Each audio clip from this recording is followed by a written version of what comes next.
ഇവാഞ്ചലിയും അനുദിന സുവിശേഷ വിചിന്തനം. ആണ്ടുവട്ടം 3-ാം വാരം വെള്ളി. നാം വായിച്ചു കേൾക്കുന്നത് മർക്കോസിൻ്റെ വിശുദ്ധ സുവിശേഷം 4-ാം അധ്യായം 26 മുതൽ 34 വരെയുള്ള വാക്യങ്ങളാണ്. ക്രിസ്തുവിൽ ഏറ്റവും സ്നേഹം നിറഞ്ഞവരെ, ഈശോയുടെ പ്രസംഗങ്ങളിലും പ്രഘോഷണങ്ങളിലും മുഖ്യമായിട്ടുള്ള വിഷയമാണ് ദൈവരാജ്യം. ദൈവരാജ്യം എന്നാൽ ദൈവത്തിൻ്റെ രാജ്യമാണ്. ദൈവം ഭരിക്കുന്ന രാജ്യമാണ്. ദൈവം എൻ്റെ ഭവനത്തിൽ ഭരണം നടത്തുമ്പോൾ എൻ്റെ ഭവനം ദൈവത്തിൻ്റെ രാജ്യമായിട്ട് മാറും. ദൈവരാജ്യത്തിൻ്റെ ആരംഭം ചെറുതാണ്, എന്നാൽ വളർന്നു കഴിയുമ്പോൾ ഇത് വളരെ വലുതാകുമെന്ന് യേശു ഇന്ന് നമ്മെ ഉപമകളിലൂടെ പഠിപ്പിക്കുകയാണ്. ഇന്നത്തെ സുവിശേഷത്തിൽ യേശുവിൻ്റെ 2 ഉപമകൾ നാം വായിച്ചു കേൾക്കുന്നുണ്ട്. വിത്തിൻ്റെ ഉപമയും കടുകുമണിയുടെ ഉപമയും. വിത്തിൻ്റെ ഉപമയിൽ ദൈവരാജ്യം മണ്ണിൽ നട്ട വിത്ത് പോലെയാണെന്ന് യേശു ഓർമ്മിപ്പിക്കുന്നു. അതിൻ്റെ വളർച്ചയോ അതിൻ്റെ വേര് ആഴങ്ങളിലേക്ക് ഇറങ്ങുന്നതോ നമ്മൾ അറിയുന്നില്ല. നമ്മൾ അറിയാതെ തന്നെ വിത്തുകൾ പൊട്ടിമുളച്ച് വളരുന്നു. ആദ്യം ഇല, പിന്നെ കതിർ, പിന്നെ ധാന്യമണികൾ, ഇങ്ങനെ അത് ഫലം പുറപ്പെടുവിക്കുന്നു. ഈ ഉപമ നമ്മുടെ ആത്മീയ വളർച്ചയെപ്പറ്റി പറയുന്നു. നമ്മുടെ ആത്മീയ യാത്രയ്ക്കും ഒരു വളർച്ചയുണ്ട്. അത് ദൈവം തരുന്ന സമ്മാനമാണ്. നമ്മൾ ദൈവത്തിൻ്റെ ഹിതത്തിനനുസരിച്ച് കീഴ്വഴങ്ങി എളിമപ്പെട്ട് ക്ഷമയോടെ പ്രാർത്ഥനയോടെ കാത്തിരിക്കണം. കാരണം ഇത് നമ്മൾ കരുതുന്നത് പോലെ പെട്ടെന്നുണ്ടാവുന്നൊരു വളർച്ചയല്ല, മറിച്ച് നമ്മൾ അറിയാതെ തന്നെ അത് വളരുന്നുണ്ടാവും. അത് ദൈവത്തിൻ്റെ പദ്ധതിയാണ്.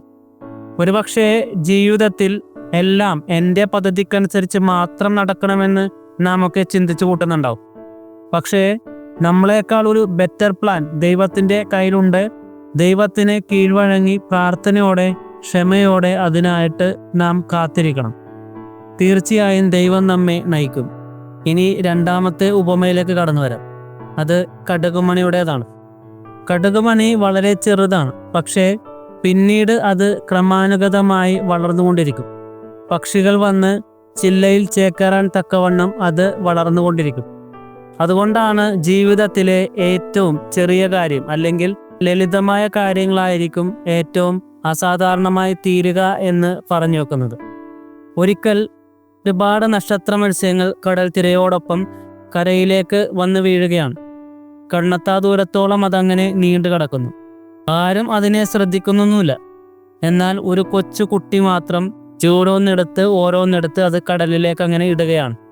അങ്ങനെ പോകുമ്പോൾ ഒരു മനുഷ്യൻ ഇത് ശ്രദ്ധിച്ചുകൊണ്ട് അവനോട് ചോദിക്കുന്നുണ്ട്, നിനക്ക് വട്ടുണ്ടോ? കൂടിപ്പോയാൽ ഒരു 50 എണ്ണം, അത്രയേ നിനക്ക് രക്ഷിക്കാൻ പറ്റൂ. കുട്ടി മറുപടി പറയുന്നുണ്ട്, എൻ്റെ കയ്യിലെ ഈ ഒന്നിനെയെങ്കിലും രക്ഷിക്കാൻ എനിക്ക് കഴിയുമല്ലോ. കഥ അവസാനിക്കുമ്പോൾ ഇവർ 2 പേരും കൂടി കൂടുതൽ എണ്ണത്തെ രക്ഷിക്കുകയാണ്. പ്രിയപ്പെട്ടവരെ, ഇതുപോലെയാണ് സ്വർഗരാജ്യം. അതിൻ്റെ ആരംഭം ചിലപ്പോൾ വളരെ ചെറുതായിരിക്കും, ചിലപ്പോൾ ഒന്നിൽ നിന്നായിരിക്കും തുടങ്ങുക. പക്ഷേ വളർന്നു കഴിയുമ്പോൾ അത് വളരെ വലുതായിത്തീരുന്നു. എല്ലാ പക്ഷികളെയും ഉൾക്കൊള്ളുന്ന രീതിയിൽ കടുകുമണി വളർന്ന് ഒരു മരമായി മാറുന്നത് പോലെ എല്ലാവരെയും ഉൾക്കൊള്ളാൻ കഴിയുന്ന വിധം നമ്മുടെ ഹൃദയത്തിൽ ഒരു സ്വർഗരാജ്യം നമുക്കൊരുക്കാം. അതിനായിട്ട് ദൈവത്തോട് നമുക്കിന്ന് പ്രാർത്ഥിക്കാം. ഏവർക്കും നല്ലൊരു ദിനം ആശംസിക്കുന്നു. ദൈവം നമ്മെ സമൃദ്ധമായി അനുഗ്രഹിക്കട്ടെ.